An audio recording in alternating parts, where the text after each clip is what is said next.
Imagine this, a 7-night Caribbean cruise on a luxury megaship, complete with food, drinks, Wi-Fi, entertainment, taxes, fees, all of it included for about $100 per day for 2 people. I mean, it sounds like a pricing error, right? Like it sounds incorrect. It's not. It's MSC Cruises. So here's the deal. While competitors like Carnival, Royal Caribbean, they're charging $3,000, $4,000, $10,000 for a 7-day cruise, MSC is just undercutting them by thousands, literally, consistently. So what's the catch? You're probably asking like, okay, what's the catch? That's the exact question I had. I had to go deep and dive into the information of what can MSC just possibly offer at such low fares. And what I uncovered wasn't just about cheap vacations. It was like a masterclass in strategic disruption. So let's break it down like a Taibo lesson and get into it.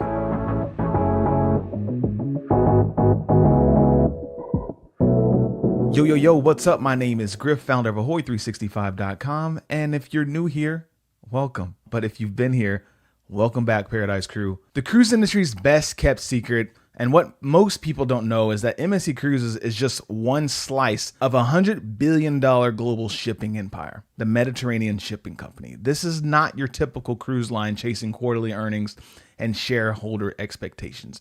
So unlike Royal Caribbean, Carnival, Norwegian, MSC is privately owned by the Aponte family. So no Wall Street, no stock price stresses, no boardroom politics.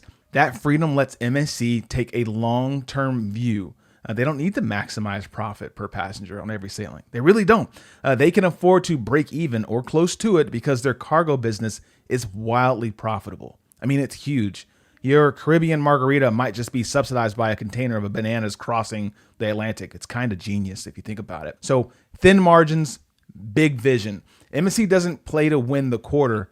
They're trying to play to win the decade. So while other cruise lines are cautiously just tweaking pricing to appease shareholders and constantly increasing their pricing, MSC is throwing haymakers, launching billion-dollar cruise ships, and they're expanding pretty fast and offering fares that make the competition sweat, if you ask me. They're building a loyalty program, while other cruise lines like Carnival Cruise Line tends to upset their passengers that have been loyal to them the entire time. They're banking that once passengers who try them for the first time are more likely to come back and sail with MSC. And even if they spent a bit more on board, that's the key. MSC pulls you in with a low base fare, and then they make their money later with upsells and stuff like that. So let's jump to the next chapter, which is the Upsell Machine. So if you step on board MSC ship, and you'll quickly realize something. Everything is designed to tempt you. Premium Wi-Fi, it's extra.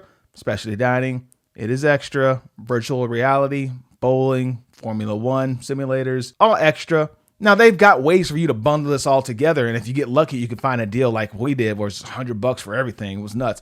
They've taken the budget airline model and wrapped it into Italian luxury. So for example, if you want the base package, cool. I mean, want a better cabin location, breakfast in bed, flexible dining, spa access? That'll be $100, $300 more.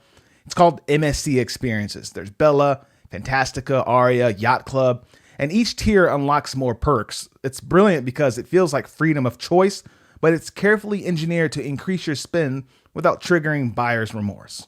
So if you're asking me, Griffs, is this like a downgrade though? I mean, surprisingly no, depending on the ship. MSC's newer ships like World America, World Europa, and the upcoming World Atlantic, they are stunning. They look and feel more like sleek European resorts than bargain cruise vessels, if you ask me. But here's the plot twist. MSC has more crew per guest and more space per passenger than Carnival. It just is what it is. Those are the facts. And Royal Caribbean still leads in polish, but you're paying double the price for that extra layer of luxury. So yes, MSC is cheaper and less crowded than higher price competitors. Sometimes. So let that sink in a little bit. It does depend on the sailing. So you're probably asking, well, if they're making it this cheap, they probably do cut corners. So let's talk about where they're cutting corners smartly. MSC is very lean in the right places. Their interior cabins are slightly smaller than their competitors, around like 150 square feet compared to the Royal Caribbean's 170 plus. But unless you're living in your room, you're not going to be. It's a trade-off many are happy to make. They also keep older ships sailing longer, reducing operating costs, and they own much of their infrastructure. And that's from the shipyards to the port terminals, allowing them to build faster and cheaper than their rivals. Vertical integration means fewer middlemen and more control over pricing, operations, and innovation. So let's get into the onboard experience, because expectations do matter, right? Now let's talk about food and shows. MSC does excel in Italian fare. The pizza, pasta, espresso, for me, they shine. They're really good at that. And the new cheeseburgers and chicken tenders and hot wings at their burger and fries on World America, it's pretty good. Guys, I just noticed this table's super crooked. Let's try again. But everything else, in my opinion, is just all right.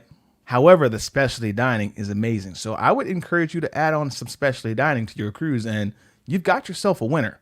I stand by that. I keep saying that, but people think I'm crazy. If you're curious about the shows, they're fun, quirky, shorter. You won't get the Broadway caliber productions yet, but you will be entertained. Just know like one lobster per dinner per guest. You know, if you want two, that's going to be extra. So customer service, I mean, it's like a mixed bag, if you ask me. It's hit or miss, and that's just kind of is what it is with that. That's my opinion. Let me know in the comment section below if you agree or if you disagree. But this is where having a travel agent can totally save your vacation. You can reach out to them and figure out which ships had the best customer service. I really love World America. I thought it was cool. So let's wrap up this video. Like, who is MSC Cruises actually for? MSC is for people who want to cruise without breaking the bank, but you don't mind a few quirks. You appreciate European aesthetics, but you're okay for trading a little polish for major savings. But it's not for you if you expect all-inclusive everything. Or you expect Disney level polish and service. Or you can't stand upsells. But if we're keeping it funky, if you go in knowing exactly what to expect and what you're getting for, MSC might be the best cruise deal out there for you.